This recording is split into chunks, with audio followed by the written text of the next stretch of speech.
ஜெய் ஸ்ரீ மாத்திரை நமக ஜெய் குருத்த ஜெய் குரு பரசுராம். நமஸ்காரம். நான் கரூர்லேருந்து வல்சலா பணிக்கர், பிரசன்ன ஜோதிடர். இன்றைக்கி நம்ம சனி வக்ர நிவர்த்தி பலன்கள் கும்ப ராசிக்கு எப்படி இருக்குன்னு பார்க்க போகிறோம். சனி எப்போ வக்ர நிவர்த்தி ஆகிறாருன்னா ஐப்பசி 29 நவம்பர் 15 பௌர்ணமி திதி பரணி நட்சத்திரத்தில் சனி வக்ர நிவர்த்தி ஆகிறாரு. இந்த சனி வக்ர நிவர்த்தி உங்களுக்கு நல்ல பலன்களாக கெட்ட பலன்களாக பொதுவாக 7 சனி ஜென்ம சனி அது பெரிய லெவலில் பூஸ்ட் பண்ணி சொல்ல முடியாது. இருந்தாலும் நிறைய நன்மைகள் இருக்குது. எக்கனாமிக்கல் ரீதியாக உங்களுக்கு நல்ல உயர்வு தான், நல்ல வளர்ச்சி தான். பட் ஆனால் என்னென்னா ஒரு சில விஷயங்களில் பொறுமையாக கையாளணும். மற்றபடி உங்களுக்கு எல்லாமே ரொம்ப நல்லா இருக்குது. சனியுடைய பார்வை உங்களுக்கு 3ஆம் இடத்துக்கு பார்க்குது. உங்கள் ராசிக்கு 3ஆம் இடத்தை பார்க்குது. உங்கள் ராசிக்கு தொழில் ஸ்தானம், அதாவது உங்களுடைய வளர்ச்சி தொழில் ஸ்தானத்தை பார்க்குது. களத்திர ஸ்தானம், திருமணம், பார்ட்னர்ஷிப்பை குறிக்கக்கூடிய ஸ்தானங்களை பார்க்குது. அப்போது உங்களுக்கு நீங்கள் எந்த அளவுக்கு முயற்சி பண்ணுறீங்களோ அந்த அளவுக்கு சக்ஸஸ் அப்படிங்கிறத மனசில் நீங்கள் ஃபஸ்ட்டு நிலைநிறுத்திக்கணும். நமக்கு 7.5 சனி, அதனால் எந்த நன்மையுமே நமக்கு நடக்காது அப்படின்னு மட்டும் ஒருபோதும் நினைக்காதீங்க. சனி தான் உங்களுடைய ராசி அதிபதி. ஸோ சனிச்சந்திரன்கும் போது சோம்பேறித்தனத்தை அதிகமாக உண்டு பண்ணுவார். உங்களுடைய மூளை ஃபாஸ்ட்டாக செயல்படும், ஆனால் உடல் சோர்வடைய வைக்கும். இதுதான் இதோடைய ஸ்பெஷல். இந்த விஷயத்தை மட்டும் நீங்கள் பிரேக் பண்ணிடுங்க, எல்லாமே சக்ஸஸ் ஆயிரும். உங்களுக்கு தொழிலில் நல்ல முன்னேற்றம், தொழில் நல்லா போயிட்டு இருக்கும்போது உங்களுடைய சோம்பேறித்தனத்தினாலேயோ அலட்சியத்தினாலேயோ தொழிலை கவனிக்காமல் விட்டுறாதீங்க. இந்த காலகட்டத்தில் கடும் முயற்சி போடணும். மற்ற காலகட்டத்தில் நீங்கள் ஒரு டைம் போடக்கூடிய முயற்சியை இந்த காலகட்டத்தில் 10 டைம் போடணும். அப்போ தான் உங்களுக்கு சக்ஸஸை கொடுக்கும். ஸோ அதனால் ரொம்ப ரொம்ப கவனமாக இருக்கணும். தொழிலில் வளர்ச்சி அப்படிங்கிறது உறுதி. தொழிலுக்காக சிறு தூர பிரயாணம், வெளியில் அலைச்சல் நிறைய இருக்கும். ஆனால் அத்தனை அலைச்சலுமே உங்களுக்கு ஆதாயத்தை தான் உண்டு பண்ணி கொடுக்கும். இதில் நீங்கள் கவனமாக இருக்கணும். அதே மாதிரி கம்யூனிகேஷன், அதாவது உங்களுடைய கஸ்டமர் கிட்ட ரெகுலர் பெருசாக ஆர்டர் கொடுக்குறவங்க கிட்டலாம் நீங்கள் என்ன செய்யணும் அப்படின்னா ரொம்ப ரொம்ப நிறுத்தி நிதானமாக பொறுமையாக எல்லா விஷயத்தையும் ஹேண்டில் பண்ணணும். உங்களுடைய அலட்சிய பேச்சினால் உங்களுக்கு வரக்கூடிய இன்கமோ உங்களுக்கு வரக்கூடிய வாடிக்கையாளரோ நின்று போகிறதுக்கு அமைப்புகள் இருக்குது. ஸோ அதனால் கவனமாக இருக்கணும். பொதுவாக 7.5 சனியில் பொறுமையாக இருக்கணும், நிதானமாக இருக்கணும், அதே நேரத்தில் சுறுசுறுப்பாக இருக்கணும். இத்தனை விஷயங்களையும் ஒருத்தர் கடைபிடிச்சிட்டாருன்னா அவங்களுக்கு 7.5 சனியே வேலையே செய்யாது. சனியோடைய பிரதான அமைப்பே என்னென்னா அவருக்கு உழைப்பு உழைப்பு உழைப்பு உழைப்புலாம் அதிகமாக யார் போடுறாங்களோ அவங்களுக்கு சனியோடைய பிளஸ்ஸிங் தான் மாறுமே தவிர கெடுபலன்கள் அதிகமாக இருக்கவே இருக்காது.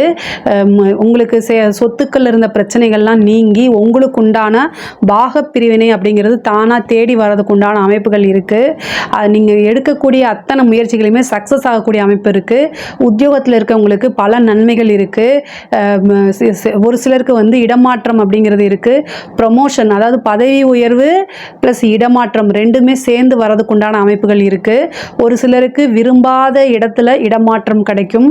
ஆனால் அதுக்கு ஆஞ்சநேய வழிபாடு பண்ணுங்க, பிள்ளையார் பெட்டி கோவிலுக்கு போய் வழிபாடு, விநாயகரை வழிபாடு பண்ணுங்க.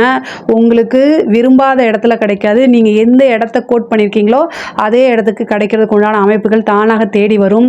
ஒரு சிலருக்கு திருமண பிராப்தம், திடீர்னு திருமண பிராப்தம் இருக்குது. இவ்வளோ நாளாக திருமணத்தில் ஏதாவது தடைகள் இருந்தாலும் இந்த காலகட்டங்களில் திருமண பிராப்தம், ஏன்னா களத்திர ஸ்தானத்தை பார்க்குறாரு. அப்போ திருமண பிராப்தம் அப்படிங்கிறது உறுதியாக உண்டு. 7.5 சனியில் திருமணம் பண்ணலாமா அப்படின்னா தாராளமாக பண்ணலாம்.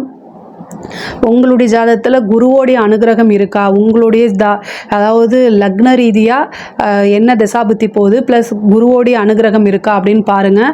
இருந்துச்சுன்னா பரிபூரணமாக பண்ணலாம். 7.5 சனி அப்படிங்கிறது திருமணத்துக்கு எந்தவித பாதிப்பும் உண்டு பண்ணாத, அதனால் நீங்கள் கவலைப்படவே வேண்டாம். சிறு தூர பிரயாணங்கள், வெளிநாடு பிரயாணங்கள்லாம் உங்களுக்கு உண்டு.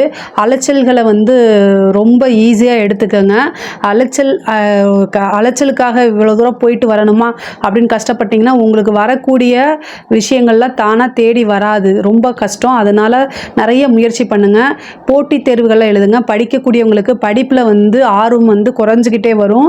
பட் ஆனால் நம்ம படித்தா மட்டும்தான் நல்ல விஷயங்கள்லாம் நமக்கு கிடைக்கும். பெரிய பெரிய அச்சீவ்மெண்ட்டெல்லாம் அடையணும்னா இந்த படிப்பை படித்தா மட்டும்தான் முடியும்னு நினைங்க. ஆனால் நீங்கள் எதிர்பார்த்த ரிசல்ட் கண்டிப்பாக தேடி வரும். நல்ல ஸ்கோர் பண்ண முடியும் உங்களால். கும்பராசிக்காரங்க ஒரு சில விஷயங்களை ஈஸியாக, அதாவது ஒரு தடவை பார்த்தாலே உங்களுடைய ஓனாக எழுதி நல்ல மார்க்கை ஸ்கோர் பண்ணுவீங்க. கும்பராசிக்காரங்க அது இல்லாமல் ரொம்ப இன்டெலிஜென்ட்டாக இருப்பீங்க. ஒரு விஷயத்தை ஈஸியாக எப்படி முடிக்கிறது அப்படிங்கிற டெக்னிக் உங்களுக்கு தெரியும். மற்ற ராசி காட்டிலும் உங்களுக்கு அதிர்ஷ்டமும் இருக்குது. அதனால் நிறைய நன்மைகள் தான் நடக்கும். இதை கரெக்டாக யூஸ் பண்ணிக்கணும், உழைச்சிக்கிட்டே இருக்கணும், சுறுசுறுப்பாக இருக்கணும். இது எல்லாமே ஆட்டோமேட்டிக்காகவே நடந்துடும். இந்த கும்பராசிக்காரங்களுக்கு அடிக்கடி இதை ஞாபகப்படுத்தணும். உங்களுடைய சோம்பேறித்தனத்தையும் அலட்சியத்தையும் விட்டுட்டிங்கன்னா மட்டும் நீங்கள் உங்களால் நீங்கள் எடுக்கக்கூடிய விஷயத்தை யாருனாலையுமே ஜெயிக்கவே முடியாது. அந்தளவுக்கு ரொம்ப ஸ்ட்ராங்காக இருக்கக்கூடிய நபர் தான். அதே மாதிரி காம்படிஷன் எக்ஸாம்ஸ் எழுதிட்டு இருக்க குழந்தைங்களா இருந்தாலும் சரி, போட்டித் தேர்வு அதாவது ஐபிஎஸ் எக்ஸாம்ஸ்லாம் ட்ரை பண்ணிகிட்டு இருக்கவங்க, யூபிஎஸ்சி சர்வீஸ் கமிஷன் எக்ஸாம்ஸ் எழுதுகிறவங்க, இவங்க எல்லாத்துக்குமே பதவி அப்படிங்கிறது ஈஸியாக கிடைக்கக்கூடிய காலகட்டம் தான். நீங்கள் ட்ரை பண்ணுங்கள், எக்ஸாம்ஸ் எழுதுங்க, நீங்கள் எதிர்பார்த்த ரிசல்ட் உங்களுக்கு தானாக தேடி வரும். அதே மாதிரி லவ் சம்மந்தப்பட்ட பிரச்சனைகளில் அதிகமாக இன்வால்வ் ஆகாதீங்க. உங்களுக்கு அதனால் மன உளைச்சல் வரும். இந்த 7 சனியோடைய பாதிப்பு ரிலேஷன்ஷிப்பை பிரேக் பண்ணி விடுறது தான். திருமணம் ஆனவங்களும் சரி, அதாவது உங்கள் மேலே தப்பு இருந்தாலும் சரி இல்லைனாலும் சரி, டக்குன்னு என்ன செய்யுங்க, மூவ் ஆன் பண்ணி போயிடணும். அதாவது சாரின்னு கேட்டுட்டு அந்த இடத்துல இருக்காமல் வெளில போயிடுங்க. உங்கள் மேலே தப்பு இருக்காது, ஆனால் பிரச்சனைகள் தானாக தேடி வரும். மெயினாக முக்கியமாக இந்த 7 சனியில் பயங்கரமான மன உளைச்சல் வருங்க. ஏன்னா நீங்கள் ஆல்ரெடி தொழிலையும் சரி உத்தியோகத்துலேயும் சரி ஏற்கனவே கொஞ்சம் இடையூறுகள் அல்லது தாமதம் தடைகள்லாம் சந்திச்சிட்ருப்பீங்க. அது போக உங்களோட குடும்பத்திலையும் உங்களோட லைஃப் பார்ட்னர் உங்களை புரிஞ்சுக்காமல் ஏதாவது வார்த்தைகளை விடுறனால உங்களுக்கு ஏகப்பட்ட டென்ஷன் வரும். வெளியில் காமிக்க முடியாத எடுத்து வீட்டில் காமிக்கிற மாதிரி சூழ்நிலைகள் தானாக தேடி வரும். அதை எல்லாமே அவாய்ட் பண்ணிக்கோங்க. இல்லைன்னா நிரந்தரமான பிரிவு அப்படிங்கிறது ஏற்பட்டு போயிடும். சனி ஒரு விஷயத்தை கொடுக்குறது தான் அது லைஃப் லாங்காக இருக்கும். அது பிரிவாக இருந்தாலும் சரி நல்லதாக இருந்தாலும் சரி. அதனால் ரொம்ப ஜாக்கிரதையாக ஹேண்டில் பண்ணுங்கள். லைஃப் பார்ட்னர் லைஃபுக்கு ரொம்ப முக்கியம். அதாவது பிஸ்னஸ் பார்ட்னரை தூக்கி எறிஞ்சிடலாம், லைஃப் பார்ட்னர் அப்படி தூக்கி எறிய முடியாது. கவனம் கவனம் கவனம். கவனமாக இல்லை அப்படின்னா அது கோர்ட்டு கேஸு, பஞ்சாயத்து, சண்டை பெரிய லெவலில் போய் முடியும். அது மனக்கசப்பு, மன சங்கடங்களுக்கு ஆளாகும். இதில் ரொம்ப கவனமாக இருக்கணும். வண்டி வாகனங்களில் போகும்போது ரொம்ப கவனமாக இருக்கணும். முக்கியமாக உங்களுக்கு ஃப்ரெண்ட்ஸ் அப்படிங்கக்கூடியவங்க இந்த காலகட்டத்தில் நீங்கள் நிறைய நல்ல விஷயங்களை தெரிஞ்சுக்குவீங்க. நீங்கள் யாரை நம்பிட்டு இருந்தீங்களோ அவங்க எல்லாமே உங்களுக்கு துரோகம் பண்ணிட்டு போயிருப்பாங்க. இந்த காலகட்டம் 7 சனி காலகட்டத்தில் நிறைய பாடங்கள் லெசனை கற்றுக்கிட்டு இருந்திருப்பீங்க. அதை நீங்கள் பத்திரமா பிடிச்சி உங்களோட லைஃபுக்கு யூஸ் பண்ணிக்கோங்க. எப்படி எந்த விஷயத்தை யார் மூலிமா ஹேண்டில் பண்ணணும், எந்த விஷயத்த யார்கிட்ட சொல்லணும் அப்படிங்கிறலாம் ஹேண்டில் பண்ணணும். நீங்கள் பண்ணுங்கள். மனசை கஷ்டப்படுத்துகிறவங்க கிட்டேருந்து தூர விலகி வந்துருங்க. அவங்க யாராக இருந்தாலும் சரி, அவங்க எப்பேற்பட்டவங்களாக இருந்தாலும் சரி, அவங்களால உங்களுக்கு எவ்வளோ விஷயம் கிடைச்சாலும் ஆதாயம் கிடைச்சாலும் மனசை கஷ்டப்படுத்துகிறவங்க வேண்டாம், தள்ளி இருங்க. அதுதான் ரொம்ப நல்லது. நீண்ட தூர பிரயாணம் பண்ணி ஒரு புனிதமான கோவிலுக்கு போகக்கூடியது, பெரியவங்களுடைய பிளெஸ்ஸிங்ஸு, சொசைட்டியில் பெரிய ஆட்களுடைய தொடர்பு, இது எல்லாமே உங்களுக்கு வரும். அது மூலிமா உங்களுக்கு நல்ல ஆதாயமும் உண்டு. ஒரு சிலருக்குலாம் பதவி உயர்வு, உத்தியோக உயர்வு இதெல்லாம் உண்டு. தொழில் ரீதியாக நல்ல வருமானங்கள் இருக்குது. அதே மாதிரி பெண்களுக்கு இது நல்ல காலகட்டம். ஆனால் வீட்டில் இருக்கவங்களுடைய ஆதரவோடு எல்லா விஷயத்தையும் செய்யுங்க. அப்படி இல்லை அப்படின்னா அது பாதியிலே க்ளோஸ் பண்ணுற மாதிரி இருக்கும். அதனால் பொறுமையாக எல்லா விஷயத்தையும் ஹேண்டில் பண்ணுங்கள். ஆடை ஆபரண சேர்க்கை உண்டு. வண்டி வாகனங்கள் வாங்கக்கூடிய அமைப்புகள்லாம் இருக்குது. கலைத்துறை சம்மந்தப்பட்டவங்க ரொம்ப கவனமாக இருக்கணும். பேசக்கூடிய விஷயங்கள், நீங்கள் எக்ஸ்போஸ் பண்ணக்கூடிய விஷயங்கள் அடுத்தவங்களையோ அல்லது ஒரு சமூகத்தையோ சார்ந்தவங்களை கஷ்டப்படுத்துறதுக்கு உண்டான வாய்ப்புகள் இருக்குது. அதனால் உங்களுக்கு வாய்ப்புகள் இழக்கப்படும். இல்லைன்னா நெகட்டிவ் பப்ளிசிட்டி கிடச்சிரும்.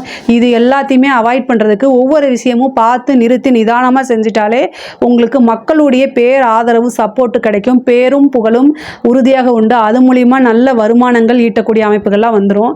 அரசியல் துறை சம்மந்தப்பட்டவங்களுக்கு பேசக்கூடிய ஒவ்வொரு வார்த்தைகளும் சரி, மீடியாவுக்கு போய் ஒரு ஆர்குமெண்ட் பண்ணுறீங்க அப்படின்னாலும், பேட்டி கொடுக்குறீங்க அப்படின்னாலும் பார்த்து செய்யுங்க. இல்லை அப்படின்னா நெகட்டிவான விஷயங்கள் எக்ஸ்போஸ் ஆகும். ஆனால் 7 சனி காலகட்டத்தில் மக்களுடைய ஆதரவு இருக்குது.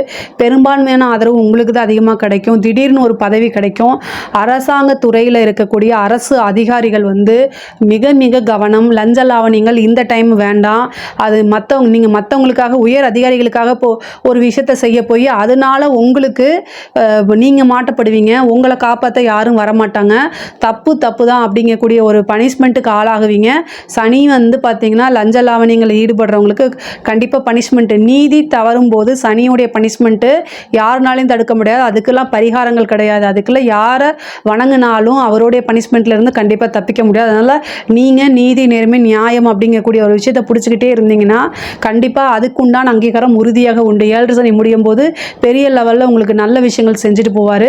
இந்த காலகட்டங்களில் நிறுத்தி நிதானமாக இருக்கிறதா நல்லது. கும்பராசியை பொறுத்த வரைக்கும் ஒவ்வொரு விஷயங்களும் நிறுத்தி நிதானமாக இருக்கணும். உங்கள் ஹெல்த் சம்மந்தப்பட்ட பிரச்சனைகளை கவனமாக இருக்கணும். தாயாருடைய தேக ஆரோக்கியத்தில் கவனமாக இருக்கணும். தாயாருக்கு மருத்துவ செலவு அப்படிங்கிறது வந்துடும். ஸோ அதனால் கவனமாக இருங்க. மற்றபடி எல்லாமே உங்களுக்கு ரொம்ப நல்லா இருக்குது. இதில் ஏதாவது சந்தேகங்கள் இருக்குது அப்படின்னா கமெண்ட்ஸில் கேளுங்க, நான் கண்டிப்பாக ஆன்சர் பண்ணுறேன். நம்மளுடைய சேனலை லைக் பண்ணுங்கள், ஷேர் பண்ணுங்கள், சப்ஸ்கிரைப் பண்ணுங்கள். நன்றி, வணக்கம்.